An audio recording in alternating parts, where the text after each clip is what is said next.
દાહોદના હિમાલા ખાતે નવા બની રહેલ રસ્તામાં યોગ્ય કામગીરીના અભાવે રસ્તો નીચે બેસી જતા ચોમાસામાં પાણી ભરાવાની સમસ્યાથી સ્થાનિકો પરેશાન થઈ ગયા છે।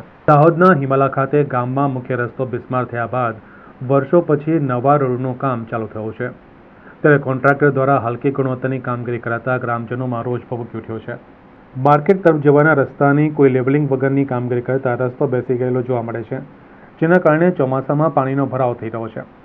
વરસાદ વધારે પડે તો ઘૂંટણસમાં પાણી ભરાઈ જાય છે, ત્યારે સમગ્ર મામલે સ્થાનિકોએ રજૂઆત કરવા છતાં કોઈ નક્કર કામગીરી નથી કરવામાં આવી રહી, જેના કારણે રાહદારીઓ અને સ્થાનિક દુકાનદારોને ભારે હાલતનો સામનો કરવો પડી રહ્યો છે। સ્થાનિકોની ઉગ્ર માંગ ઉઠવા પામી છે કે કોન્ટ્રાક્ટર સામે પગલાં લઈ રસ્તાની યોગ્ય કામગીરી થવી જોઈએ। પાણી ઘેરાઈ જાય છે સાહેબ,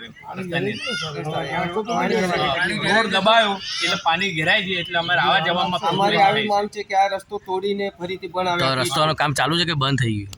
ના, રસ્તાનું કામ બંધ થઈ ગયું, 2 દિવસ પહેલા બંધ થઈ ગયું। અમારી એવી માંગણી છે કે આ રસ્તાનો ઝાપનો નિકાલ કરે અથવા તો આને તોડીને બનાવવો પડે। અને વેપારીઓને પણ ખૂબ તકલીફ પડે છે, કારણ કે વેપારીઓ ત્યાં આવતા જતા જે ગ્રાહકો છે એ લોકો પણ આવતા નથી।